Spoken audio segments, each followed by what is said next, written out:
ਸਤਿਗੁਰਾਂ ਨੂੰ ਆਣ ਕੇ ਨਮਸਕਾਰ ਕਰਦਾ ਹੈ, ਮੱਥਾ ਟੇਕਦਾ ਹੈ, ਗੁਰੂ ਸਾਹਿਬ ਜੀ ਦੇ ਹਜ਼ੂਰ ਬੈਠਦਾ ਹੈ ਤੇ ਮਹਾਰਾਜ ਜੀ ਨੂੰ ਬੇਨਤੀ ਕਰਦਾ ਕਿ ਸਤਿਗੁਰੂ ਜੀ, ਆਪ ਜੀ ਨੇ ਬਹੁਤ ਵੱਡਾ ਤਾਕਤਵਰ ਬਲੀ ਜਿਹੜਾ ਸ਼ੇਰ ਆ ਉਹਨੂੰ ਮਾਰਿਆ ਹੈ।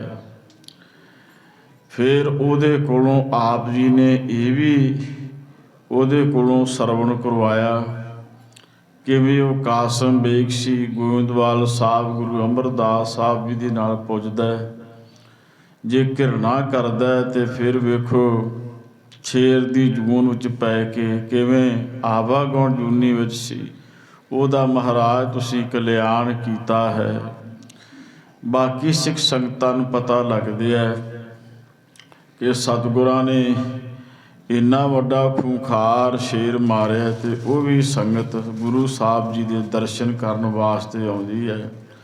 ਪੁੱਛਦੇ ਨੇ, ਮਹਾਰਾਜ ਤੁਹਾਡੇ ਉੱਤੇ ਕੋਈ ਝਰੀਟ ਤਾਂ ਨਹੀਂ ਆਈ, ਕੋਈ ਨੌਂਦਰਾਂ ਤਾਂ ਨਹੀਂ ਮਾਰੀਆਂ, ਤੁਹਾਡਾ ਕੋਈ ਨੁਕਸਾਨ ਤਾਂ ਨਹੀਂ ਹੋਇਆ?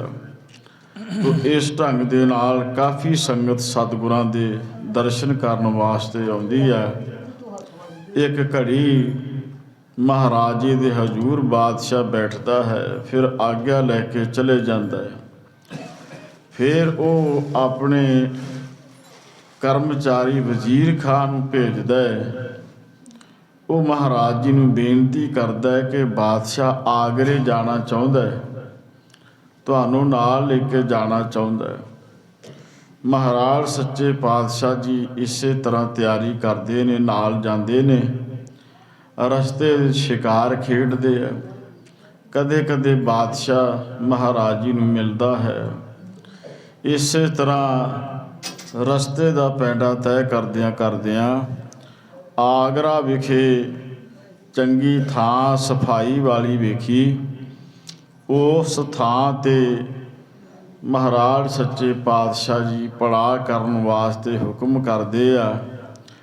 ਇਸੇ ਤਰ੍ਹਾਂ ਬਾਦਸ਼ਾਹ ਨੇ ਵੀ ਉੱਥੇ ਠਹਿਰਨਾ ਤੇ ਗੁਰੂ ਹਰਗੋਬਿੰਦ ਸਾਹਿਬ ਜੀ ਮਹਾਰਾਜ ਜੀ ਦੇ ਪਾਸ ਬਾਦਸ਼ਾਹ ਨੇ ਆਣ ਕੇ ਫੇਰ ਕੋਈ ਬੇਨਤੀ ਕਰਨੀ ਆ, ਮਹਾਰਾਜ ਜੀ ਦੇ ਨਾਲ ਕੋਈ ਬਚਨ ਬਿਲਾਸ ਕਰਨਾ ਹੈ, ਕੋਈ ਸਵਾਲ ਜਵਾਬ, ਅੱਗੋਂ ਕੀ ਗੁਰ ਇਤਿਹਾਸ ਚੱਲਦਾ ਹੈ।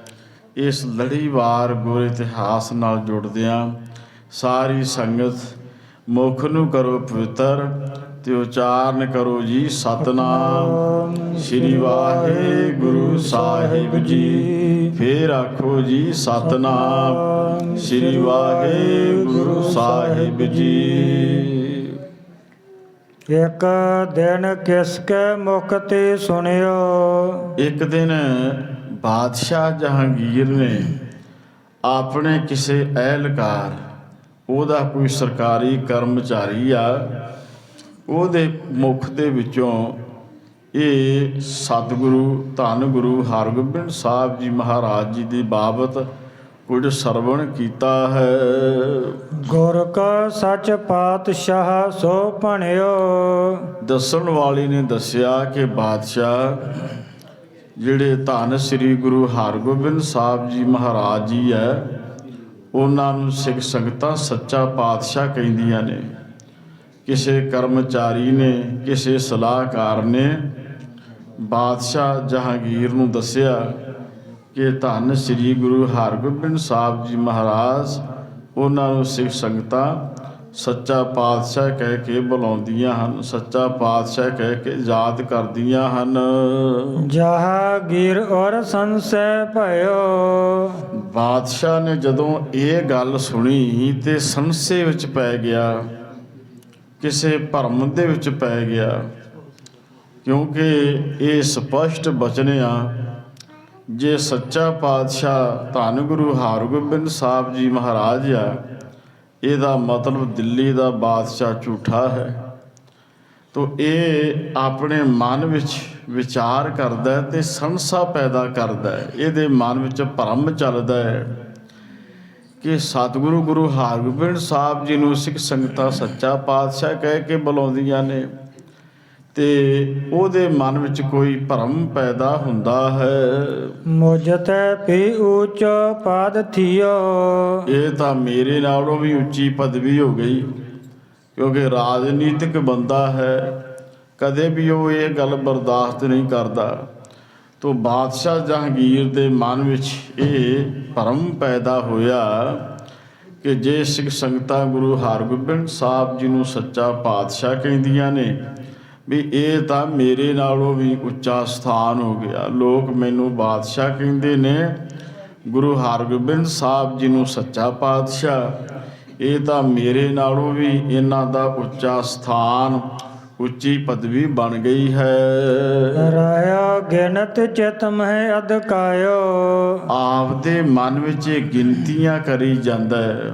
ਕਈ ਵਾਰੀ ਆਪਣੇ ਮਨ ਵਿੱਚ ਕਈ ਕੁਝ ਸੋਚੀ ਜਾਂਦਾ ਹੈ ਵੀ ਇਹ ਤਾਂ ਗੁਰੂ ਹਰਗੋਬਿੰਦ ਸਾਹਿਬ ਜੀ ਦੀ ਫਿਰ ਬਹੁਤ ਵੱਡੀ ਵਡਿਆਈ ਆ। ਉਹਨਾਂ ਦੇ ਸਾਹਮਣੇ ਦਿੱਲੀ ਦਾ ਬਾਦਸ਼ਾਹ ਵੀ ਛੋਟਾ ਪੈ ਗਿਆ।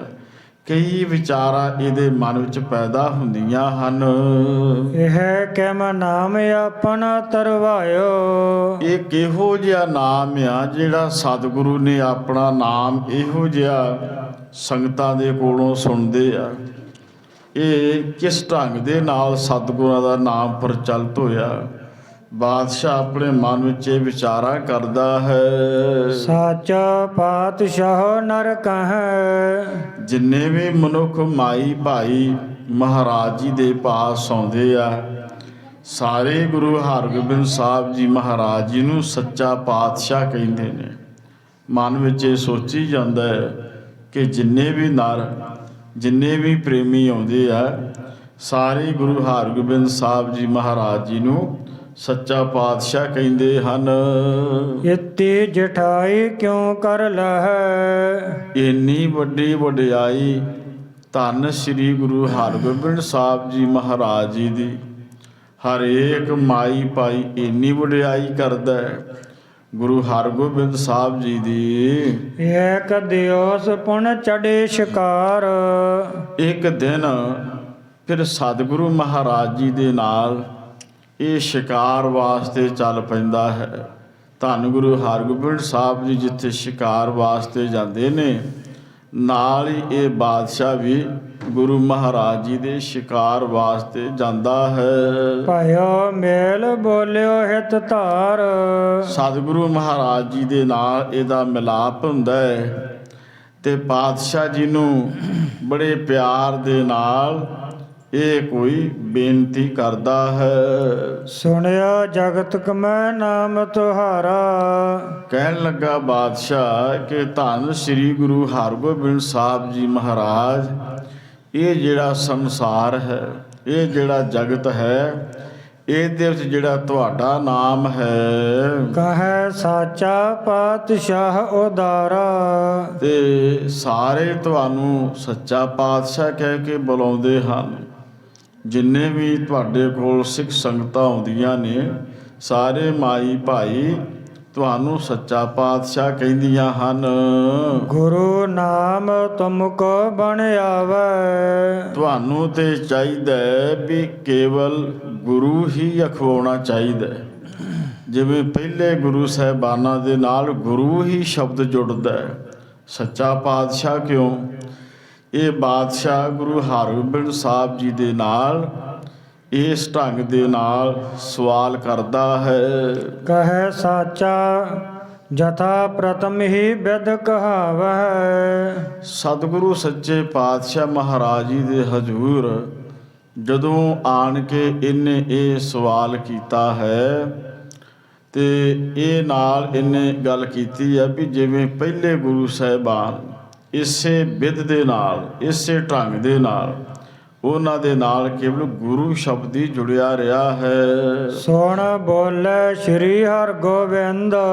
ਬਾਦਸ਼ਾਹ ਦੇ ਕੋਲੋਂ ਸੁਣਿਆ ਤੇ ਸਤਿਗੁਰੂ ਗੁਰੂ ਹਰਗੋਬਿੰਦ ਸਾਹਿਬ ਜੀ ਮਹਾਰਾਜ ਬੋਲਦੇ ਹਨ। ਐਸੈ ਨਾਮ ਜੇ ਕਹੈ ਜਗ ਬਰਿੰਦ। ਮਹਾਰਾਜ ਕਹਿਣ ਲੱਗੇ, ਬਸ ਭਾਈ ਜਿਹੜੇ ਰੱਬ ਦੇ ਪਿਆਰ ਵਾਲੇ ਗੁਰਸਿੱਖ ਮਾਈ ਭਾਈ ਆ, ਉਹ ਸਾਨੂੰ ਸੱਚਾ ਪਾਤਸ਼ਾਹ ਕਹਿ ਕੇ ਇਸੇ ਨਾਮ ਦੇ ਨਾਲ ਹੀ ਸੰਗਤਾਂ ਬੁਲਾਉਂਦੀਆਂ ਹਨ। ਹਰ ਪਹਿ ਭੇਟ ਆਏ ਦਰਸੈ ਹੈ। ਜਿਹੜੇ ਵੀ ਮਾਈ ਭਾਈ ਆਉਂਦੇ ਨੇ, ਨਾਲੇ ਤਾਂ ਉਹ ਆਪਣੀ ਦਸਾਂ ਨਹੁੰ ਦੀ ਕਿਰਤ ਕਮਾਈ ਦੇ ਵਿੱਚੋਂ ਜੋ ਵੀ ਉਹਨਾਂ ਦੇ ਕੋਲ ਭੇਟ ਆ ਉਹ ਵੀ ਲਿਆ ਕੇ ਭੇਟ ਕਰਦੇ ਨੇ ਤੇ ਸਤਿਗੁਰਾਂ ਦਾ ਦਰਸ਼ਨ ਕਰਦੇ ਹਨ। ਦੂਰ ਦੂਰ ਤੈ ਸੰਗਤ ਹੈ। ਮਹਾਰਾਜ ਕਹਿੰਦੇ ਵੇਖੋ ਬਾਦਸ਼ਾਹ ਬੜੀ ਦੂਰ ਦੂਰ ਤੋਂ ਬੜਾ ਲੰਮਾ ਪੈਂਡਾ ਕਰਕੇ ਭਾਵੇਂ ਸੰਗਤ ਥੱਕ ਜਾਂਦੀ ਹੈ, ਪੈਂਡੇ ਦੀ ਪਰਵਾਹ ਨਹੀਂ ਕਰਦੀ, ਬੜੀ ਦੂਰ ਦੂਰ ਤੋਂ ਸੰਗਤ ਮਾਈ ਭਾਈ ਆਉਂਦੇ ਹਨ। ਹਮ ਨਹਿ ਕਿਸ ਕੋ ਕਹੈ ਕਦਾਈ। ਮੈਂ ਤੇ ਕਿਸੇ ਨੂੰ ਕੋਈ ਗੱਲ ਨਹੀਂ ਕੀਤੀ ਵੀ ਮੈਨੂੰ ਸੱਚਾ ਪਾਤਸ਼ਾਹ ਕਹਿ ਕੇ ਬੁਲਾਓ। ਸੰਗਤ ਆਉਂਦੀ ਹੈ ਤੇ ਸੰਗਤ ਆਪਣੀ ਭਾਵਨਾ ਦੇ ਮੁਤਾਬਕ ਹੀ ਸੱਚਾ ਪਾਤਸ਼ਾਹ ਕਹਿ ਕੇ ਬੁਲਾਉਂਦੀ ਹੈ। ਮੈਂ ਤਾਂ ਕਿਸੇ ਨੂੰ ਇਹ ਨਹੀਂ ਆਖਿਆ ਵੀ ਮੈਨੂੰ ਸੱਚਾ ਪਾਤਸ਼ਾਹ ਆਖੋ। ਆਪੇ ਨਾਮ ਧਰੈ ਸਮੁਦਾਈ। ਇਹ ਤਾਂ ਜਿੰਨੀ ਵੀ ਸਮੂਹ ਸੰਗਤ ਆ ਉਹ ਆਪ ਹੀ ਸੰਗਤ ਨੇ ਮੇਰਾ ਨਾਮ ਸੱਚਾ ਪਾਤਸ਼ਾਹ ਕਹਿ ਕੇ ਮੈਨੂੰ ਬੁਲਾਉਂਦੇ ਨੇ। ਸੰਗਤ ਨੇ ਮੇਰਾ ਨਾਮ ਰੱਖਿਆ। ਮੈਂ ਕਿਸੇ ਨੂੰ ਨਹੀਂ ਕਹਿੰਦਾ ਵੀ ਮੈਨੂੰ ਸੱਚਾ ਪਾਤਸ਼ਾਹ ਆਖੋ। ਗੁਰੂ ਹਰਗੋਬਿੰਦ ਸਾਹਿਬ ਜੀ ਬਾਦਸ਼ਾਹ ਨੂੰ ਕਹਿੰਦੇ ਹਨ, ਜਹਾਂਗੀਰ ਕੋ ਕਹਿ ਸਮਝਾਇਓ। ਬਾਦਸ਼ਾਹ ਜਹਾਂਗੀਰ ਨੂੰ ਗੁਰੂ ਹਰਗੋਬਿੰਦ ਸਾਹਿਬ ਜੀ ਮਹਾਰਾਜ ਜੀ ਨੇ ਹੋਰ ਵੀ ਵਿਸਥਾਰ ਦੇ ਨਾਲ ਕਹਿ ਕੇ ਤੇ ਸਮਝਾਇਆ ਕਿ ਭਾਈ ਅਸੀਂ ਕਿਸੇ ਨੂੰ ਨਹੀਂ ਕਹਿੰਦੇ, ਨਾ ਅਸੀਂ ਆਪਣੇ ਮਸੰਦਾਂ ਨੂੰ ਜਿਹੜੇ ਸਾਡੇ ਕੋਲ ਆਪਣੇ ਪ੍ਰਚਾਰਕ ਮੁਖੀ ਸਿੱਖ ਆ ਉਹਨਾਂ ਨੂੰ ਵੀ ਕਹਿੰਦੇ, ਕਿਸੇ ਨੂੰ ਨਹੀਂ ਵੀ ਕਹਿੰਦੇ ਵੀ ਤੁਸੀਂ ਸਾਨੂੰ ਸੱਚਾ ਪਾਤਸ਼ਾਹ ਆਖੋ। ਇਹ ਤਾਂ ਸੰਗਤ ਹੀ ਆਉਂਦੀ ਆ ਤੇ ਸੰਗਤ ਹੀ ਆਪਣੀ ਭਾਵਨਾ ਦੇ ਮੁਤਾਬਕ ਸਾਨੂੰ ਸੱਚਾ ਪਾਤਸ਼ਾਹ ਕਹਿ ਕੇ ਬੁਲਾਉਂਦੀ ਹੈ। ਤਉ ਨ ਨਿਸ਼ਚੈ ਤਿਸ ਉਰ ਆਇਓ। ਕਹਿਣ ਲੱਗੇ ਮਹਾਰਾਜ ਧੰਨ ਸ੍ਰੀ ਗੁਰੂ ਹਰਗੋਬਿੰਦ ਸਾਹਿਬ ਜੀ ਕਿ ਹੇ ਬਾਦਸ਼ਾਹ ਇਉਂ ਜਾਪਦਾ ਵੀ ਤੇਰੇ ਮਨ ਵਿੱਚ ਅਜੇ ਨਿਸ਼ਚਾ ਨਹੀਂ ਬਣਿਆ, ਅਜੇ ਕੋਈ ਵਿਸ਼ਵਾਸ ਬਣਿਆ ਨਹੀਂ ਜਾਪਦਾ ਹੈ। ਸ੍ਰੀ ਗੁਰ ਜਾਨ ਲੀਨ ਮਨ ਕੇਰੇ। ਸਤਿਗੁਰੂ ਗੁਰੂ ਹਰਗੋਬਿੰਦ ਸਾਹਿਬ ਜੀ ਮਹਾਰਾਜ ਜੀ ਨੇ ਬਾਦਸ਼ਾਹ ਦੇ ਹਿਰਦੇ ਦੀ ਗੱਲ ਨੂੰ ਜਾਣ ਲਿਆ ਵੀ ਇਹ ਕਾਫੀ ਭਰਮ ਤੇ ਭੁਲੇਖੇ ਵਿੱਚ ਪੈ ਗਿਆ। ਇਹ ਮਹਿਸੂਸ ਕਰ ਰਿਹਾ ਹੈ ਵੀ ਮੇਰੇ ਨਾਲੋਂ ਧੰਨ ਗੁਰੂ ਹਰਗੋਬਿੰਦ ਸਾਹਿਬ ਜੀ ਮਹਾਰਾਜ ਜੀ ਦੀ ਬਹੁਤੀ ਵਡਿਆਈ ਹੈ। ਇਹ ਇਸ ਵੇਲੇ ਭਰਮ ਦੇ ਵਿੱਚ ਪੈ ਗਿਆ ਵੀ ਸ਼ਾਇਦ ਸਤਿਗੁਰੂ ਮਹਾਰਾਜ ਜੀ ਆਪ ਕਹਿ ਕੇ ਬੁਲਵਾ ਰਹੇ ਨੇ। ਤੋ ਮਹਾਰਾਜ ਜੀ ਨੇ ਇਹਦੇ ਅੰਦਰ ਦੀ ਹਾਲਤ ਜਾਣੀ ਹੈ। ਲੱਖ ਨ ਸਕਹਿ ਬਿਨ ਲੋਚਨ ਹੇਰੀ। ਸਤਿਗੁਰੂ ਗੁਰੂ ਹਰਗੋਬਿੰਦ ਸਾਹਿਬ ਜੀ ਮਹਾਰਾਜ ਜੀ ਦੇ ਦਰਸ਼ਨ ਤੇ ਇਹਨੇ ਕੀਤੇ ਆ, ਪਰ ਗੁਰੂ ਹਰਗੋਬਿੰਦ ਸਾਹਿਬ ਜੀ ਦੀ ਮਹਿਮਾ ਤੋਂ ਅਜੇ ਵੀ ਅਣਜਾਣ ਹੈ। ਵਿਪਨ ਸ਼ਿਕਾਰ ਖੇਲ ਕਰ ਆਏ। ਇਸੇ ਤਰ੍ਹਾਂ ਦੂਰ ਦੁਰਾਡੇ ਜੰਗਲ ਵਿੱਚ ਜੋ ਸ਼ਿਕਾਰ ਸੀ ਉਹ ਸ਼ਿਕਾਰ ਖੇਡਣ ਵਾਸਤੇ ਗਏ ਹਨ। ਧਨ ਤਰਕਸ਼ ਕਟ ਖੜਗ ਸੁਹਾਏ। ਸੱਚੇ ਪਾਤਸ਼ਾਹ ਮਹਾਰਾਜ ਜੀ ਨੇ ਧਨੁਖ ਜਿਹਦੇ ਵਿੱਚ ਤੀਰ ਪਾਏ ਜਾਂਦੇ ਆ, ਤੀਰ ਕਮਾਨ, ਇਸੇ ਤਰ੍ਹਾਂ ਖੜਗ ਉਹਨਾਂ ਨੇ ਆਪਣੇ ਤਨ ਉੱਤੇ ਸਜਾਈ ਆ। ਇਹ ਜਿਹੜੇ ਸ਼ਸਤਰ ਆ ਗੁਰੂ ਹਰਗੋਬਿੰਦ ਸਾਹਿਬ ਜੀ ਨੇ ਧਾਰਨ ਕੀਤੇ ਹਨ। ਸੰਗਤ ਅਦਕ ਆਗਰੇ ਨਗਰ। ਆਗਰੇ ਨਗਰ ਦੀ ਸੰਗਤ ਨੂੰ ਪਤਾ ਲੱਗਿਆ ਤੇ ਬੇਅੰਤ ਸੰਗਤ ਮਾਈ ਭਾਈ ਇਹ ਤਾਂ ਗੁਰ ਦਰਸ਼ਨ ਆਏ ਸਗਰ। ਸਾਰੇ ਸ਼ਹਿਰ ਦੇ ਵਿੱਚੋਂ ਬੇਅੰਤ ਸੰਗਤ ਮਾਈ ਭਾਈ ਨੂੰ ਜਦੋਂ ਪਤਾ ਲੱਗਿਆ ਗੁਰੂ ਹਰਗੋਬਿੰਦ ਸਾਹਿਬ ਜੀ ਮਹਾਰਾਜ ਜੀ ਆਏ ਨੇ ਸੱਚੇ ਪਾਤਸ਼ਾਹ ਜੀ ਦੇ ਦਰਸ਼ਨ ਕਰਨ ਵਾਸਤੇ, ਉਤਮ ਅਨਕ ਅਕੋਰਨ ਲਿਆਏ। ਜਿੱਥੇ ਸੰਗਤ ਆਉਂਦੀ ਆ ਉਹਦੇ ਨਾਲ ਨਾਲ ਮਹਾਰਾਜ ਜੀ ਦੇ ਹਜ਼ੂਰ ਭੇਟਾ ਵੀ ਸੰਗਤ ਲੈ ਕੇ ਆਉਂਦੀ ਹੈ। ਪੰਚਾਮ੍ਰਿਤ ਕਰ ਕੈ ਸਮੁਦਾਏ ਸਾਰੀ ਸੰਗਤ ਮਾਈ ਭਾਈ ਕੜਾ ਪ੍ਰਸ਼ਾਦ ਦੀ ਦੇਗ ਵੀ ਤਿਆਰ ਕਰਕੇ ਲਿਆਉਂਦੇ ਹਨ ਮਹਾਰਾਜ ਸੱਚੇ ਪਾਤਸ਼ਾਹ ਜੀ ਦੇ ਹਜ਼ੂਰ। ਮਨੋ ਕਾਮਨਾ ਜਿਮ ਕਰ ਆਵੈ ਜੈਸੀ ਜੈਸੀ ਕਿਸੇ ਦੀ ਮਨੋ ਕਾਮਨਾ ਹੈ, ਮਨੋ ਭਾਵਨਾ ਹੈ, ਉਸੇ ਜੀ ਭਾਵਨਾ ਆਪਣੇ ਮਨ ਵਿੱਚ ਧਾਰਨ ਕਰਕੇ ਆਉਂਦੇ ਹਨ। ਦਰਸ਼ਨ ਕਰੈ ਗੁਰੂ ਕੈ ਪਾਵੈ ਆਉਂਦੇ ਨੇ ਸਿੱਖ ਸੰਗਤ ਮਾਈ ਭਾਈ ਸਤਿਗੁਰਾਂ ਦੇ ਹਜ਼ੂਰ ਤੇ ਗੁਰੂ ਮਹਾਰਾਜ ਜੀ ਦੇ ਦਰਸ਼ਨ ਪਾਉਂਦੇ ਹਨ ਤੇ ਨਾਲ ਹੀ ਸੱਚੇ ਪਾਤਸ਼ਾਹ ਜੀ ਉਹਨਾਂ ਤੇ ਬਖਸ਼ਿਸ਼ਾਂ ਕਰਦੇ ਆ। ਜੋ ਮੰਗੈ ਠਾਕੁਰ ਆਪਣੇ ਤੇ ਸੋਈ ਸੋਈ ਦੇਵੈ, ਨਾਨਕ ਦਾਸ ਮੁਖ ਤੇ ਜੋ ਬੋਲੇ ਇਹਾਂ ਉਹਾਂ ਸੱਚ ਹੋਵੇ। ਨਾਲ ਹੀ ਉਹਨਾਂ ਨੂੰ ਗੁਰੂ ਘਰ ਵਿੱਚੋਂ ਬਖਸ਼ਿਸ਼ਾਂ ਵੀ ਮਿਲਦੀਆਂ ਹਨ। ਸੁੰਦਰ ਢੀਲ ਬਲੰਦ ਸੁਸ਼ੀਲਾ ਹੁਣ ਮਹਾਰਾਜ ਜੀ ਦੇ ਪਾਵਨ ਸਰੀਰ ਦੀ ਫੇਰ ਵਡਿਆਈ ਕਰਦੇ ਨੇ ਕਵੀ ਸਾਹਿਬ ਜੀ। ਸੱਚੇ ਪਾਤਸ਼ਾਹ ਮਹਾਰਾਜ ਜੀ ਦਾ ਜਿਹੜਾ ਸਰੀਰ ਬੜਾ ਸੁੰਦਰ ਆ ਤੇ ਇਸੇ ਤਰ੍ਹਾਂ ਬਹੁਤ ਖੁੱਲ੍ਹਾ ਸੁਭਾਅ ਮਹਾਰਾਜ ਜੀ ਦਾ, ਖੁੱਲੇ ਹੱਡ ਪੈਰ, ਸੰਗਤ ਆਣ ਕੇ ਚਰਨ ਪਰਸਦੀ ਹੈ। ਮੁਖ ਮੰਡਲ ਜਨ ਚੰਦ ਛਬੀਲਾ ਪਾਤਸ਼ਾਹ ਮਹਾਰਾਜ ਜੀ ਦਾ ਮੁਖ ਮੰਡਲ ਵਰਗਾ ਬਹੁਤ ਹੀ ਸੁੰਦਰ ਹੈ, ਮਾਨੋ ਜਿਵੇਂ ਚੰਦਰਮਾ ਛਬੀਲਾ ਬਹੁਤ ਹੀ ਫੱਬਦਾ ਹੈ ਤਾਰਿਆਂ ਦੇ ਵਿੱਚ। ਸੱਚੇ ਪਾਤਸ਼ਾਹ ਜੀ ਬੜੇ ਹੀ ਸ਼ੋਭਦੇ ਹਨ।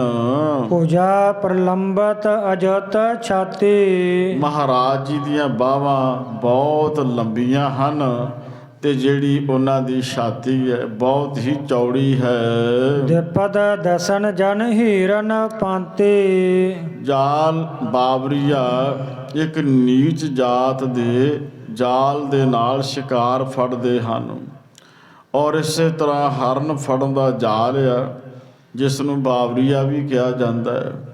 ਸਤਿਗੁਰੂ ਗੁਰੂ ਹਰਗੋਬਿੰਦ ਸਾਹਿਬ ਜੀ ਮਹਾਰਾਜ ਸੱਚੇ ਪਾਤਸ਼ਾਹ ਜੀ ਦੇ ਪਾਸ ਇਹ ਸਾਰਿਆਂ ਦੇ ਨਾਲੋਂ ਸ੍ਰੇਸ਼ਟ ਉਹਨਾਂ ਦੇ ਕੋਲ ਹਥਿਆਰ ਵੀ ਆ ਤੇ ਨਾਲ ਹੀ ਮਹਾਰਾਜ ਜੀ ਦੇ ਸੁੰਦਰ ਡੀਲ ਡੌਲ ਦੀ ਗੱਲ ਕਵੀ ਸਾਹਿਬ ਜੀ ਕਰਦੇ ਹਨ। ਕਿਰਪਾ ਭਰਿ ਅਰਬਿੰਦ ਬਲੋਚਨ ਮਹਾਰਾਜ ਜੀ ਸਾਰਿਆਂ ਦੇ ਉੱਤੇ ਕਿਰਪਾ ਕਰਦੇ ਆ ਔਰ ਸਾਰਿਆਂ ਦੇ ਉੱਤੇ ਮਿਹਰ ਭਰੇ ਦਰਸ਼ਨ ਦੇ ਕੇ ਨਿਹਾਲ ਕਰਦੇ ਹਨ। ਪਿਖੈ ਕਟਾਖਣ ਬੰਧਨ ਮੋਚਨ ਜਿਹਦੇ ਉੱਤੇ ਵੀ ਸੱਚੇ ਪਾਤਸ਼ਾਹ ਜੀ ਆਪਣੀ ਕਿਰਪਾ ਕਰਦੇ ਆ। ਬੰਧਨ ਮੋਚਨ ਉਹਨਾਂ ਦੇ ਪਏ ਹੋਏ ਬੰਧਨ ਗੁਰੂ ਹਰਗੋਬਿੰਦ ਸਾਹਿਬ ਜੀ ਮਹਾਰਾਜ ਕੱਟ ਦਿੰਦੇ ਨੇ, ਭਾਵ 84 ਤੋਂ ਬਚਾ ਲੈਂਦੇ ਆ। ਜਿਹੜਾ ਆਵਾਗੁਣ ਦੁਨੀਆ ਦਾ ਗੇੜ ਆ ਜਿਨ੍ਹਾਂ ਦੇ ਉੱਤੇ ਵੀ ਸਤਿਗੁਰੂ ਜੀ ਇਹ ਮਿਹਰ ਕਰਦੇ ਹਨ।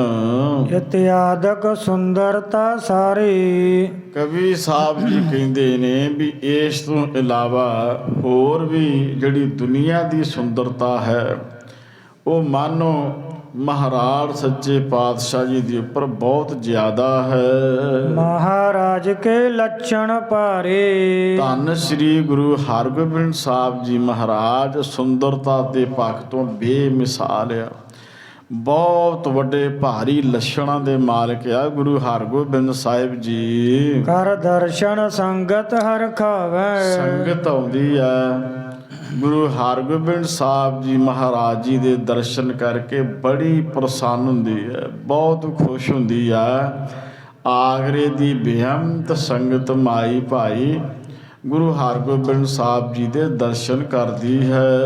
ਜੋਦਾ ਗੁਰੂ ਬਿਲੰਦ ਸੁਹਾਵੈ ਮਹਾਰਾਜ ਸੱਚੇ ਪਾਤਸ਼ਾਹ ਜੀ ਨੂੰ ਸੰਗਤ ਕਹਿੰਦੀ ਹੈ ਤੇ ਜੋਦਾ ਗੁਰੂ ਆ, ਸਤਿਗੁਰੂ ਵੀ ਆ ਤੇ ਬਹੁਤ ਵੱਡੇ ਯੋਧੇ ਨੇ, ਬਲ ਵਾਲੇ ਆ ਤੇ ਬੜੇ ਹੀ ਸੋਹਣੇ ਲੱਗਦੇ ਆ, ਬੁਲੰਦ ਬਹੁਤ ਵਧੀਆ ਸੁੰਦਰ ਢੀਲ ਡੌਲ ਵਾਲੇ ਹਨ।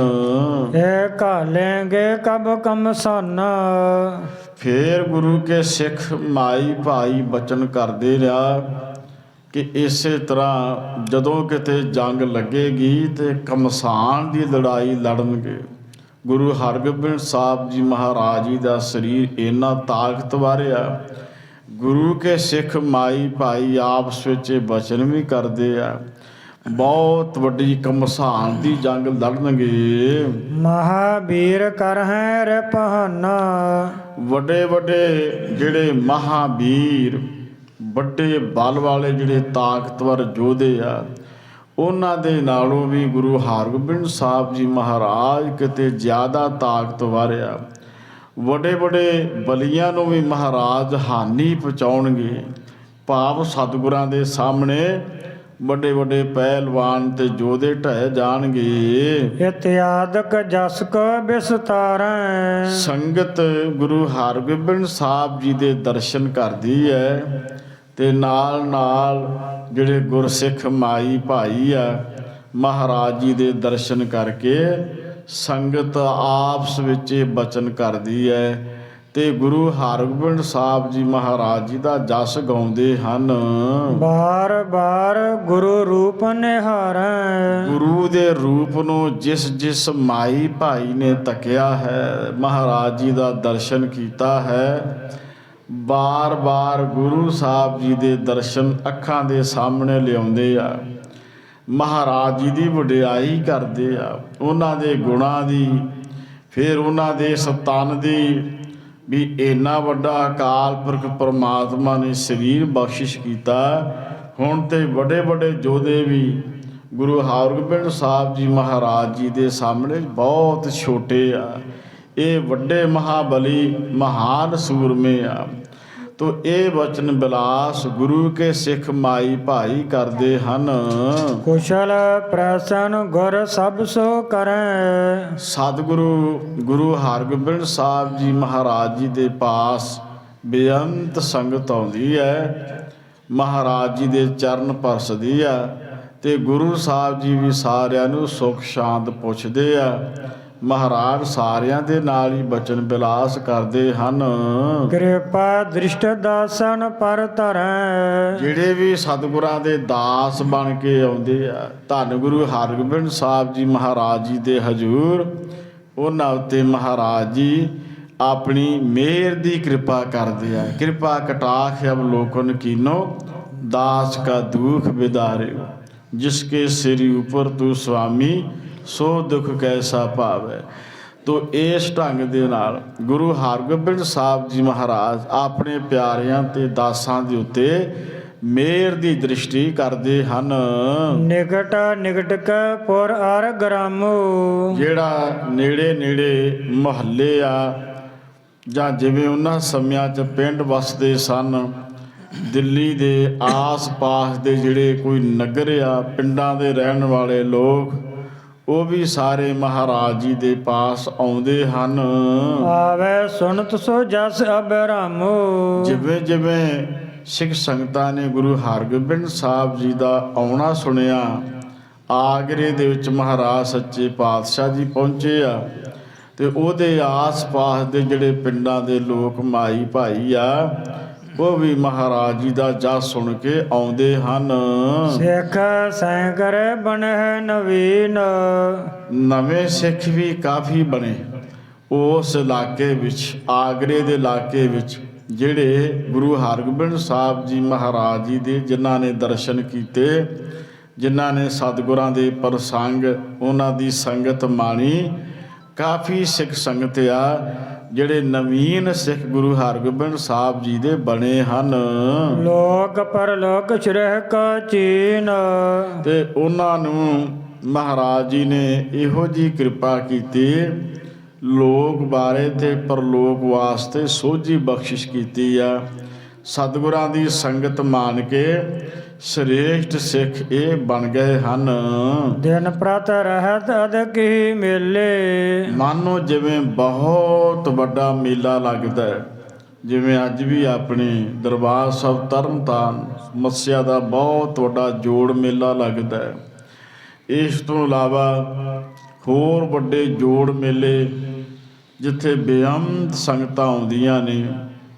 ਤੇ ਇਸੇ ਤਰ੍ਹਾਂ ਜਦੋਂ ਗੁਰੂ ਹਰਗੋਬਿੰਦ ਸਾਹਿਬ ਜੀ ਆਗਰਾ ਵਿਖੇ ਠਹਿਰਦੇ ਆ ਤੇ ਮਾਨੋ ਜਿਵੇਂ ਮੇਲਾ ਬਹੁਤ ਵੱਡਾ ਲੱਗਾ ਹੋਵੇ, ਬੇਅੰਤ ਸੰਗਤ ਆਉਂਦੀ ਆ। ਤੇ ਸਦਾ ਹੀ ਉਸ ਇਲਾਕੇ ਦੇ ਵਿੱਚ ਮੇਲੇ ਵਾਂਗੂ ਬਹੁਤ ਜ਼ਿਆਦਾ ਸਿੱਖ ਸੰਗਤਾਂ ਪਹੁੰਚਦੀਆਂ ਹਨ। ਦਰਸ਼ਨ ਕਰ ਕਰ ਹੋਏ ਸੁਹੇਲੇ। ਮਹਾਰਾਜ ਜੀ ਦੇ ਸੰਗਤ ਦਰਸ਼ਨ ਕਰਦੀ ਹੈ, ਉਹਨਾਂ ਨੂੰ ਸੁੱਖ ਪ੍ਰਾਪਤ ਹੁੰਦਾ ਹੈ। ਮਹਾਰਾਜ ਜੀ ਦੇ ਦਰਸ਼ਨ ਕਰਕੇ ਹਰ ਮਨ ਤਨ ਵਸਿਆ ਸੋਈ, ਜੈ ਜੈਕਾਰ ਕਰੇ ਸਭ ਕੋਈ। ਗੁਰੂ ਦੇ ਸ਼ਬਦ ਨੂੰ ਹਿਰਦੇ 'ਚ ਵਸਾਉਂਦੇ ਆ। ਮਹਾਰਾਜ ਜੀ ਦੇ ਚਰਨਾਂ ਦੇ ਵਿੱਚੋਂ ਆਤਮਿਕ ਸੁੱਖ ਉਹਨਾਂ ਨੂੰ ਪ੍ਰਾਪਤ ਹੁੰਦਾ ਹੈ। ਜਿਹੜੇ ਵੀ ਮਾਈ ਭਾਈ ਆਉਂਦੇ ਹਨ, ਮਨੋ ਕਾਮਨਾ ਗੁਰ ਤੇ ਪਾਵੈ। ਗੁਰੂ ਦੇ ਘਰ ਵਿੱਚੋਂ ਉਹਨਾਂ ਦੀਆਂ ਮਨੋ ਕਾਮਨਾਵਾਂ ਸੰਪੂਰਨ ਹੁੰਦੀਆਂ ਨੇ। ਜਿਹਾ ਸਤਿਗੁਰੂ ਘਰ ਜਾਣਿਆ ਤੇਹੋ ਜਿਹਾ ਸੁਖ ਹੋਏ। ਇਹ ਸੈਸਾ ਮੂਲੇ ਨਾਹੀ, ਭਾਉ ਲਾਏ ਜਨ ਕੋਏ। ਜਿਹੋ ਜੀ ਕੋਈ ਮਨ ਵਿੱਚ ਸ਼ਰਧਾ ਬਣਾ ਕੇ ਆਇਆ, ਮਨਸਾ ਧਾਰ ਜੋ ਘਰ ਤੇ ਆਵੈ, ਸਾਧ ਸੰਗ ਜਨਮ ਮਰਨ ਮਿਟਾਵੈ। ਇਹ ਗੁਰੂ ਦੀ ਸੰਗਤ ਵਿੱਚ ਪਰਮੇਸ਼ਰ ਨੇ ਮਹਾਨ ਬਖਸ਼ਿਸ਼ ਪੈਦਾ ਕੀਤੀ ਆ। ਜਿਹੋ ਜਿਹਾ ਕੋਈ ਆਪਣੇ ਮਨ 'ਚ ਪਿਆਰ ਲੈ ਕੇ ਆਏਗਾ, ਗੁਰੂ ਦੇ ਘਰ ਵਿੱਚੋਂ ਉਹੋ ਜਿਹੀ ਬਖਸ਼ਿਸ਼ ਦਾ ਉਹ ਪਾਤਰ ਬਣ ਜਾਏਗਾ। ਸੋ ਇਹ ਜਿਹੜੀ ਵੀ ਸੰਗਤ ਭਾਵਨਾ ਲੈ ਕੇ ਆਈ, ਮਹਾਰਾਜ ਜੀ ਦੇ ਦਰਸ਼ਨਾਂ ਦੇ ਨਾਲ ਉਹੋ ਜਿਹਾ ਫਲ ਸੰਗਤ ਨੂੰ ਮਿਲਦਾ ਹੈ। ਜਹ ਕਹਿ ਗਮਨ ਹੈ ਜਸ ਬਿਦ ਤਾਵੈ। ਜਿੱਥੇ ਕਿੱਥੇ ਵੀ ਗੁਰੂ ਕੇ ਸਿੱਖ ਜਾਂਦੇ ਆ, ਜਿਹੜੇ ਪਿੰਡਾਂ ਵਿੱਚੋਂ ਆਏ, ਜਦੋਂ ਮਹਾਰਾਜ ਜੀ ਦੇ ਦਰਸ਼ਨ ਕਰਕੇ ਵਾਪਸ ਗਏ, ਉਹਨਾਂ ਨੇ ਜਾਂਦਿਆਂ ਵੀ ਗੁਰੂ ਸਾਹਿਬ ਜੀ ਦਾ ਜਸ ਕੀਤਾ। ਜਦੋਂ ਨਗਰਾਂ ਵਿੱਚ ਗਏ, ਜਿਵੇਂ ਨਗਰਾਂ ਦੇ ਵਿੱਚ ਲੋਕ ਬੈਠਦੇ ਸਨ ਸਾਂਝੀਆਂ ਥਾਵਾਂ 'ਤੇ, ਧਰਮਸ਼ਾਲਾ ਜਾਂ ਕੋਈ ਤਖਤ ਪੋਸ਼ ਬਣੇ ਹੁੰਦੇ ਹੈ, ਉੱਥੇ ਬਹਿ ਕੇ ਵੀ, ਡਿਉੜੀਆਂ ਵਿੱਚ ਬਹਿ ਕੇ ਵੀ, ਚੌਂਕਾਂ 'ਚ ਖਲੋ ਕੇ ਵੀ ਜਿਹੜੇ ਵੀ ਸਿੱਖ ਮਾਈ ਭਾਈ ਆਏ, ਸਾਰਿਆਂ ਨੇ ਗੁਰੂ ਹਰਗੋਬਿੰਦ ਸਾਹਿਬ ਜੀ ਮਹਾਰਾਜ ਜੀ ਦਾ ਬਹੁਤ ਜਸ ਕੀਤਾ ਹੈ, ਬੜੀ ਵਡਿਆਈ ਕੀਤੀ ਹੈ। ਮੋਹਰ ਇੱਕ ਦਿਨ ਚੜੇ ਸ਼ਿਕਾਰ। ਫਿਰ ਇੱਕ ਦਿਨ ਸ਼ਿਕਾਰ ਦੇ ਵਾਸਤੇ ਚੱਲ ਪਏ ਹਨ। ਜਹਾਂਗੀਰ ਹੋਵੇ ਕਰ ਅਸਵਾਰ। ਤੇ ਬਾਦਸ਼ਾਹ ਜਹਾਂਗੀਰ ਇਹ ਵੀ ਆਪਣੇ ਘੋੜੇ ਦੇ ਉੱਤੇ ਅਸਵਾਰ ਹੋਇਆ ਹੈ। ਕਹਿ ਕਰ ਸਤਿਗੁਰ ਸੰਗ ਚੜਾਏ। ਸਤਿਗੁਰੂ ਗੁਰੂ ਹਰਗੋਬਿੰਦ ਸਾਹਿਬ ਜੀ ਮਹਾਰਾਜ, ਉਹ ਸੱਚੇ ਪਾਤਸ਼ਾਹ ਮਹਾਰਾਜ ਜੀ ਵੀ ਘੋੜੇ ਉੱਤੇ ਸਵਾਰ ਹੁੰਦੇ ਆ। ਬਾਦਸ਼ਾਹ ਵੀ ਇਸੇ ਤਰ੍ਹਾਂ ਆਪਣੇ ਘੋੜੇ ਉੱਤੇ ਸਵਾਰ ਹੁੰਦਾ ਹੈ, ਸ਼ਿਕਾਰ ਵਾਸਤੇ ਜਾਂਦੇ ਹਨ। ਹਾਇਣ ਕੁਦਾਵਤ ਚਲੇ ਅਗਾਏ। ਘੋੜਿਆਂ ਦੇ ਉੱਤੇ ਬੈਠਦੇ ਨੇ ਤੇ ਜਿਵੇਂ ਘੋੜੇ ਨੱਚਦੇ ਜਾਂਦੇ ਆ, ਬੜੇ ਕੁੱਦਦੇ ਆ, ਕਿਉਂਕਿ ਬੜੇ ਵਧੀਆ ਨਸਲ ਦੇ ਘੋੜੇ ਆ, ਜਿਨ੍ਹਾਂ ਦੇ ਉੱਤੇ ਗੁਰੂ ਹਰਗੋਬਿੰਦ ਸਾਹਿਬ ਜੀ ਸਵਾਰ ਹੁੰਦੇ ਆ। ਇਸੇ ਤਰ੍ਹਾਂ ਬਾਦਸ਼ਾਹ ਦਾ ਘੋੜਾ ਵੀ ਬੜਾ ਤੇਜ਼ ਹੈ, ਗੁਰੂ ਹਰਗੋਬਿੰਦ ਸਾਹਿਬ ਜੀ ਮਹਾਰਾਜ ਜੀ ਦਾ ਘੋੜਾ ਵੀ ਬੜਾ ਫੁਰਤੀਲਾ ਹੈ, ਮਾਨੋ ਜਿਵੇਂ ਨੱਚਦੇ ਜਾਂਦੇ ਹਨ। ਸ੍ਰੀ ਹਰਗੋਬਿੰਦ ਦੂਸਰ ਬਾਦਸ਼ਾਹ। ਇੱਕ ਸ੍ਰੀ ਗੁਰੂ ਹਰਗੋਬਿੰਦ ਸਾਹਿਬ ਜੀ ਮਹਾਰਾਜ ਆਪਣੇ ਘੋੜੇ ਉੱਤੇ ਸਵਾਰ, ਤੇ ਦੂਸਰਾ ਬਾਦਸ਼ਾਹ ਜਹਾਂਗੀਰ ਇਹ ਵੀ ਆਪਣੇ ਘੋੜੇ ਦੇ ਉੱਤੇ ਅਸਵਾਰ ਹੈ। ਦੋਨੋਂ ਅਸ ਪਰ ਗਮਨਤ ਰਾਹ। ਦੋਨੋਂ ਹੀ ਆਪੋ ਆਪਣੇ ਘੋੜਿਆਂ ਦੇ ਉੱਤੇ ਅਸਵਾਰ ਹੋਏ ਨੇ। ਸਤਿਗੁਰੂ ਮਹਾਰਾਜ ਜੀ ਵੀ ਤੇ ਬਾਦਸ਼ਾਹ ਜਹਾਂਗੀਰ ਵੀ ਆਪੋ ਆਪਣੇ ਘੋੜਿਆਂ ਦੇ ਉੱਤੇ ਅਸਵਾਰ ਹੋ ਕੇ ਤੇ ਜਿਸ ਰਸਤੇ ਥਾਣੀ ਲੰਘ ਕੇ ਸ਼ਿਕਾਰ ਨੂੰ ਜਾਣਾ ਹੈ, ਉਸ ਰਸਤੇ ਨੂੰ ਪੈ ਗਏ ਹਨ। ਕਾਨਣ ਚਾਲੇ ਜਾਤ ਉਤਸ਼ਾਹੂ। ਬੜੇ ਉਤਸ਼ਾਹ ਦੇ ਨਾਲ ਧੰਨ ਸ੍ਰੀ ਗੁਰੂ ਹਰਗੋਬਿੰਦ ਸਾਹਿਬ ਜੀ ਮਹਾਰਾਜ ਤੇ ਇਸੇ ਤਰ੍ਹਾਂ ਬਾਦਸ਼ਾਹ ਜਹਾਂਗੀਰ ਇਹ ਚੱਲ ਪਏ ਨੇ। ਬਾਦਸ਼ਾਹ ਜਹਾਂਗੀਰ ਗੁਰੂ ਹਰਗੋਬਿੰਦ ਸਾਹਿਬ ਜੀ ਮਹਾਰਾਜ ਜੀ ਦੇ ਪਾਸੋਂ ਕੰਨਾਂ ਦੇ ਨਾਲ ਕੁਝ ਸੁਣਨਾ ਚਾਹੁੰਦਾ ਹੈ। ਭਨਤ ਸੁਨਤ ਬਚ ਆਪਸ ਮਾਹੂ। ਆਪਸ ਦੇ ਵਿੱਚ ਕੋਈ ਬਚਨ ਬਿਲਾਸ ਵੀ ਹੁੰਦੇ ਜਾਂਦੇ ਨੇ, ਜਾਂਦਿਆਂ ਜਾਂਦਿਆਂ ਆਪਸ ਵਿੱਚ ਬਚਨ ਬਿਲਾਸ ਵੀ ਕਰਦੇ ਜਾਂਦੇ ਹੈ। ਜਹਾਂਗੀਰ ਸੁਣਦਾ ਹੈ, ਗੁਰੂ ਹਰਗੋਬਿੰਦ ਸਾਹਿਬ ਜੀ ਕੋਈ ਬਚਨ ਕਰਦੇ ਆ, ਸੋ ਆਪਸ ਦੇ ਵਿੱਚ ਇਹ ਗੱਲਾਂ ਬਾਤਾਂ ਕਰਦਿਆਂ ਜਾ ਰਹੇ ਹਨ। ਜਹਾਂ ਮ੍ਰਿਗਨ ਕੋ ਅਦਕ ਬਸੇਰੇ। ਜਿਸ ਥਾਂ ਤੇ ਦੇਖਦੇ ਹੈ ਕਿ ਬਹੁਤ ਸਾਰੇ ਹਿਰਨ ਆ, ਬਹੁਤ ਸਾਰੇ ਮਿਰਗਾਂ ਦਾ ਝੁੰਡ ਆ, ਜਿੱਥੇ ਕਾਫੀ ਕੋਈ ਪਸ਼ੂ ਪੰਛੀ ਜੰਗਲੀ ਜਾਨਵਰ ਨਜ਼ਰ ਆਉਂਦੇ ਹਨ। ਲਿਐ ਜਾਤ ਭੇਤੀ ਦੇ ਅਗੇਰੇ। ਤੇ ਜਿਹੜੇ ਤਾਂ ਭੇਤੀ ਜਾਨਵਰ ਆ, ਕਿਉਂਕਿ ਸਦਾ ਹੀ ਸ਼ਿਕਾਰ ਕਰਨ ਵਾਸਤੇ ਬਾਦਸ਼ਾਹ ਵੀ ਰੱਖਦਾ ਹੈ, ਤੇ ਬਾਦਸ਼ਾਹ ਦੇ ਵਾਂਗ ਹੀ ਜਿਹੜੇ ਸੱਚੇ ਪਾਤਸ਼ਾਹ ਧੰਨ ਸ੍ਰੀ ਗੁਰੂ ਹਰਗੋਬਿੰਦ ਸਾਹਿਬ ਜੀ ਮਹਾਰਾਜ, ਉਹਨਾਂ ਨੇ ਵੀ ਆਪਣੇ ਪਾਸ ਕੁਛ ਇਹੋ ਜਿਹੇ ਜਾਨਵਰ ਰੱਖੇ ਆ ਜਿਹੜੇ ਇਹਨਾਂ ਜਾਨਵਰਾਂ ਦਾ ਭੇਤ ਪਾ ਲੈਂਦੇ ਆ ਵੀ ਕਿਸ ਥਾਂ ਤੇ ਜਾਨਵਰਾਂ ਦਾ ਬਹੁਤਾ ਝੁੰਡ ਆ। ਕੁਛ ਅੱਗੇ ਜਾ ਕੇ ਜਿਹੜੇ ਉਹਨਾਂ ਨੂੰ ਫੜਨ ਵਾਸਤੇ ਸਹਾਇਕ ਬਣਦੇ ਹਨ। ਕੋਕਰ ਚੀਤੈ ਬਾਜ ਕਨੇਰੇ। ਜਿਵੇਂ ਕੂਕਰ ਜਿਹੜੇ ਕੁੱਤੇ ਨੇ, ਇਹ ਦੌੜਦੇ ਨੇ ਆਪਣੀ ਨਾਸਕਾ ਦੇ ਰਾਹੀਂ ਦੂਰ ਦੁਰਾਡੇ, ਇਹ ਵੀ ਪਤਾ ਲਗਾਉਂਦੇ ਨੇ ਵੀ ਇੱਥੇ ਕਿਹੜਾ ਜਾਨਵਰ ਹੋਵੇਗਾ, ਕਿਹੜਾ ਕੋਈ ਪਸ਼ੂ ਤੇ ਪੰਛੀ ਹੋਵੇਗਾ। ਜਿਹੜੇ ਚੀਤੇ ਆ, ਇਸੇ ਤਰ੍ਹਾਂ ਜਿਹੜੇ ਬਾਜ ਨੇ, ਇਹ ਬਹੁਤ ਸਾਰੇ ਜਿਹੜੇ ਜਾਨਵਰ ਹਨ। ਬਹਿਰੇ ਜੁਰਾਰੇ ਬੇਗ ਬਡੇਰੇ। ਇਹ ਬਹਿਰੀ ਵੀ ਕਿਸੇ ਜਾਨਵਰ ਦਾ ਨਾਮ ਹੈ, ਜੁਰਰੇ ਵੀ ਕਿਸੇ ਜਾਨਵਰ ਦਾ ਨਾਮ। ਬੇਗ ਵਡੇਰੇ ਬੜੀ ਕਾਹਲੀ ਦੇ ਨਾਲ ਦੌੜਨ ਵਾਲੇ, ਭੱਜਣ ਵਾਲੇ ਤੇ ਬੜਾ ਬਲ ਰੱਖਦੇ ਆ, ਬੜੀ ਤਾਕਤ ਵਾਲੇ ਇਹ ਜਿਹੜੇ ਜਾਨਵਰ ਹਨ। ਸੰਗ ਬਾਵਰੇ ਲੇਤ ਸਦਾਏ। ਬਾਵਰੀਆ ਦੇ ਸਮੇਤ, ਭਾਵ ਇੱਕ ਜਾਲ, ਜਿਸ ਜਾਲ ਦੇ ਵਿੱਚ ਫਸਾ ਕੇ ਇਹਨਾਂ ਪੰਛੀਆਂ ਨੂੰ ਪਕੜਿਆ ਜਾਂਦਾ ਹੈ, ਤੇ ਉਹਦੇ ਨਾਲ ਇਹ ਜਾਨਵਰ ਵੀ ਆ ਤੇ ਉਹ ਜਾਲ ਵੀ ਨਾਲ ਹੀ ਹੈ। ਜਾਏ ਪਰਵੇਸੇ ਬਣ ਸਮੁਦਾਏ। ਪ੍ਰਵੇਸ਼ ਕੀਤਾ ਕਿੱਥੇ? ਜਿੱਥੇ ਘਣਾ ਜੰਗਲ ਹੈ, ਜਿੱਥੇ ਬਹੁਤ ਸਾਰੇ ਦਰਖਤਾਂ ਦਾ ਝੁੰਡ ਹੈ। ਸ੍ਰੀ ਸਤਿਗੁਰ ਅਰ ਹਜ਼ਰਤ ਇੱਕ ਸੰਗ। ਧੰਨ ਸ੍ਰੀ ਗੁਰੂ ਹਰਗੋਬਿੰਦ ਸਾਹਿਬ ਜੀ ਮਹਾਰਾਜ ਅਤੇ ਉਹਨਾਂ ਦੇ ਨਾਲ ਜਿਹੜਾ ਬਾਦਸ਼ਾਹ ਜਹਾਂਗੀਰ ਆ, ਇਹ ਇਕੱਠੇ ਇੱਕ ਰਸਤੇ ਜਾ ਰਹੇ ਹਨ। ਕਰੈ ਧਵਾਵਨ ਬੇਗ ਤੁਰੰਗ। ਕਦੇ ਬਾਦਸ਼ਾਹ ਆਪਣਾ ਘੋੜਾ ਬੜਾ ਤੇਜ਼ ਦੌੜਾਉਂਦਾ ਹੈ, ਕਦੇ ਗੁਰੂ ਹਰਗੋਬਿੰਦ ਸਾਹਿਬ ਜੀ ਆਪਣਾ ਘੋੜਾ ਬੜਾ ਭਜਾਉਂਦੇ ਨੇ। ਇਸ ਤਰ੍ਹਾਂ ਆਪਸ ਵਿੱਚ ਅੱਗੜ ਪਿਛੜ ਜਾ ਰਹੇ ਹਨ।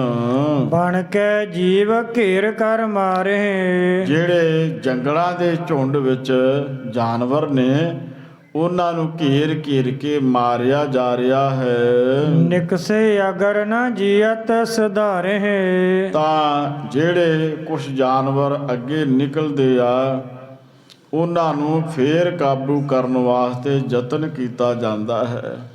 ਇਸ ਢੰਗ ਦੇ ਨਾਲ ਸ਼ਿਕਾਰ ਖੇਡਦਿਆਂ ਖੇਡਦਿਆਂ ਜਾਂਦੇ ਹਨ। ਤੀਰਨ ਸੰਗ ਐਚ ਗੁਰ ਹਨੇ। ਕਿਸੇ ਜਾਨਵਰ ਨੂੰ ਤੀਰ ਮਾਰਿਆ ਜਾਂਦਾ, ਤੀਰ ਦਾ ਨਿਸ਼ਾਨਾ ਬਣਾ ਕੇ ਉਹਨੂੰ ਥਾਂ ਤੇ ਢੇਰ ਕਰ ਦਿੱਤਾ ਜਾਂਦਾ ਹੈ। ਜਹਾਂਗੀਰ ਸਿੰਘਾਰਤ ਘਣੇ। ਜਿੱਥੇ ਗੁਰੂ ਹਰਗੋਬਿੰਦ ਸਾਹਿਬ ਜੀ ਮਹਾਰਾਜ ਜੀ ਨੇ ਕੁਛ ਜਾਨਵਰਾਂ ਦਾ ਸ਼ਿਕਾਰ ਕੀਤਾ, ਬਾਦਸ਼ਾਹ ਜਹਾਂਗੀਰ ਨੇ ਵੀ ਕਾਫੀ ਜਾਨਵਰਾਂ ਦਾ ਸੰਘਾਰ ਕੀਤਾ, ਮਾਰਿਆ ਹੈ। ਸਵਾਨ ਗਹਿਰ ਚੀਤੇ ਛੋਰੇ। ਇਸੇ ਤਰ੍ਹਾਂ ਨਾਲ ਨਾਲ ਉਹਨਾਂ ਨੇ ਕੁੱਤੇ ਛੱਡੇ ਆ, ਤੇ ਜਿਹੜੇ ਚੀਤੇ ਆ ਉਹ ਵੀ ਛੱਡ ਦਿੱਤੇ ਹਨ। ਜਾਨ ਨਾ ਦੇਤ ਫਾਂਦ ਕਰ ਦੌਰੇ।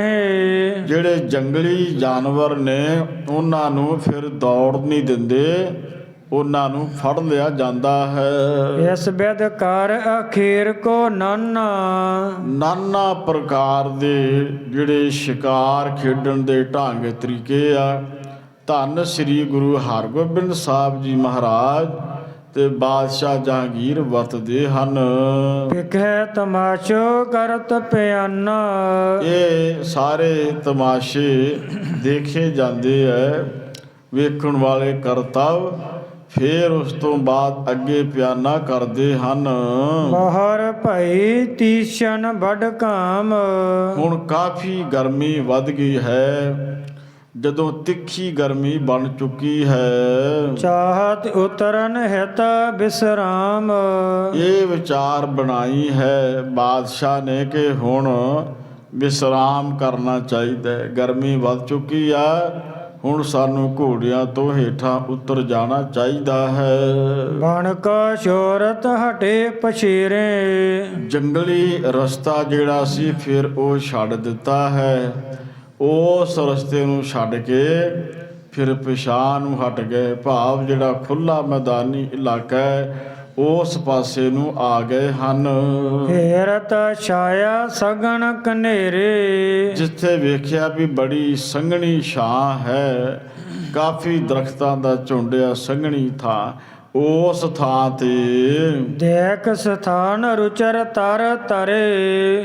ਬਹੁਤ ਵਧੀਆ ਅਸਥਾਨ ਦੇਖਿਆ, ਜਿਸ ਥਾਂ ਤੇ ਵਧੀਆ ਦਰਖਤ ਹੈ ਤੇ ਚੰਗੀ ਛਾਂ ਦੇਣ ਵਾਲਾ ਹੈ, ਉਸ ਥਾਂ ਤੇ ਜਾ ਕੇ ਉਤਾਰਾ ਕੀਤਾ ਹੈ। ਉਤਰਿਓ ਬਾਦਸ਼ਾਹ ਖੇਦ ਪਰ ਹਰੇ। ਬਾਦਸ਼ਾਹ ਆਪਣੇ ਘੋੜੇ ਤੋਂ ਹੇਠਾਂ ਉਤਰਿਆ ਹੈ ਤੇ ਕਾਫੀ ਥੱਕ ਗਿਆ ਹੈ, ਥਕਾਨ ਮਹਿਸੂਸ ਕਰਦਾ ਹੈ ਵੀ ਹੁਣ ਮੈਨੂੰ ਆਰਾਮ ਕਰਨਾ ਚਾਹੀਦਾ, ਸਰੀਰ ਨੂੰ ਥਕਾਵਟ ਹੋ ਗਈ ਆ।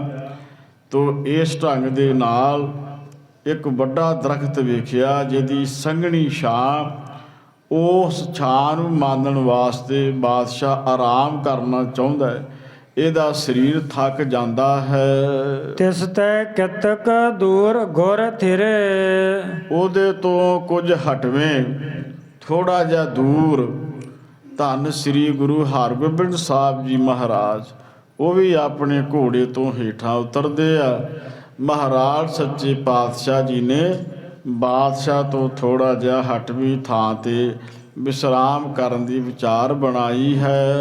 ਤਰੈ ਤਰੋਵਰ ਕੇ ਸੁਖ ਕਰੇ। ਮਹਾਰਾਜ ਸੱਚੇ ਪਾਤਸ਼ਾਹ ਜੀ ਨੇ ਵੀ ਇੱਕ ਘਣਾ ਸੰਘਣਾ ਦਰਖਤ ਵੇਖਿਆ, ਉਸ ਦਰਖਤ ਦੇ ਹੇਠਾਂ ਸੱਚੇ ਪਾਤਸ਼ਾਹ ਜੀ ਨੇ ਵੀ ਕੁਝ ਸਮੇਂ ਵਾਸਤੇ ਆਰਾਮ ਕਰਨ ਵਾਸਤੇ ਵਿਚਾਰ ਬਣਾਈ ਆ। ਇਸ ਤੋਂ ਬਾਅਦ ਕੱਲ੍ਹ ਨੂੰ ਅਗਲਾ ਪ੍ਰਸੰਗ ਚੱਲੇਗਾ। ਧੰਨ ਸ੍ਰੀ ਗੁਰੂ ਹਰਗੋਬਿੰਦ ਸਾਹਿਬ ਜੀ ਮਹਾਰਾਜ ਜੀ ਨੂੰ ਇਸ ਨੇ ਸਵਾਲ ਕੀਤਾ ਸੀ, ਮਹਾਰਾਜ ਤੁਹਾਨੂੰ ਸੱਚਾ ਪਾਤਸ਼ਾਹ ਕਿਉਂ ਕਿਹਾ ਜਾਂਦਾ ਹੈ? ਗੁਰੂ ਹਰਗੋਬਿੰਦ ਸਾਹਿਬ ਜੀ ਨੇ ਜਵਾਬ ਦਿੱਤਾ। ਫਿਰ ਮਹਾਰਾਜ ਜੀ ਨੇ ਇਸ ਨੂੰ ਪ੍ਰੈਕਟੀਕਲ ਦਿਖਾਉਣਾ ਹੈ, ਕਿਵੇਂ ਇੱਕ ਗਰੀਬ ਘਾਈ ਸਿੱਖ ਜਿਹੜਾ ਦਸੋਂ ਨਾਮ ਦੀ ਕਿਰਤ ਕਮਾਈ ਕਰਨ ਵਾਲਾ, ਉਹ ਗੁਰੂ ਹਰਗੋਬਿੰਦ ਸਾਹਿਬ ਜੀ ਮਹਾਰਾਜ ਜੀ ਦੇ ਵਾਸਤੇ ਇੱਕ ਟਕਾ ਤੇ ਇਸੇ ਤਰ੍ਹਾਂ ਘਾਹ ਦੀ ਪੰਡ ਕਾਰ ਭੇਟਾ ਲੈ ਕੇ ਆਏਗਾ। ਭੁਲੇਖੇ ਦੇ ਨਾਲ ਬਾਦਸ਼ਾਹ ਜਹਾਂਗੀਰ ਦੇ ਕੋਲ ਜਾਣਾ। ਜਦੋਂ ਉਹਨੂੰ ਪਤਾ ਲੱਗਿਆ ਵੀ ਇਹ ਤਾਂ ਦਿੱਲੀ ਵਾਲਾ ਬਾਦਸ਼ਾਹ ਮੈਂ ਭੁਲੇਖੇ ਨਾਲ ਆ ਗਿਆ, ਉਹਨੇ ਉਹਦੀ ਪਰਵਾਹ ਨਾ ਕਰਦਿਆਂ ਉਹਨੇ ਆਖਣਾ ਵੀ ਮੈਂ ਸੱਚੇ ਪਾਤਸ਼ਾਹ ਜੀ ਦੇ ਕੋਲ ਜਾਣਾ, ਧੰਨ ਗੁਰੂ ਹਰਗੋਬਿੰਦ ਸਾਹਿਬ ਜੀ ਮਹਾਰਾਜ ਜੀ ਦੇ ਪਾਸ ਜਾਣਾ। ਬਾਦਸ਼ਾਹ ਨੇ ਇਹ ਆਖਣਾ ਵੀ ਵੇਖੋ, ਬਾਦਸ਼ਾਹ ਦੇ ਅੱਗੋਂ ਭੇਟਾ ਰੱਖ ਕੇ ਚੁੱਕਣੀ, ਇਹਦੀ ਸਜ਼ਾਏ ਮੌਤ ਹੋ ਸਕਦੀ ਹੈ। ਤਾਂ ਉਸ ਗਰੀਬ ਘਾਈ ਸਿੱਖ ਨੇ ਇਸ ਗੱਲ ਦੀ ਕੋਈ ਪਰਵਾਹ ਨਹੀਂ ਕਰਨੀ ਤੇ ਗੁਰੂ ਹਰਗੋਬਿੰਦ ਸਾਹਿਬ ਜੀ ਨੂੰ ਸੱਚਾ ਪਾਤਸ਼ਾਹ ਕਹਿ ਕੇ ਉਹਨਾਂ ਦੇ ਚਰਨਾਂ ਵਿੱਚ ਇਸ ਨੇ ਨਮਸਕਾਰ ਕਰਨੀ ਹੈ, ਮੱਥਾ ਟੇਕਣਾ ਹੈ। ਤੋ ਇਹ ਸਾਰਾ ਕੁਝ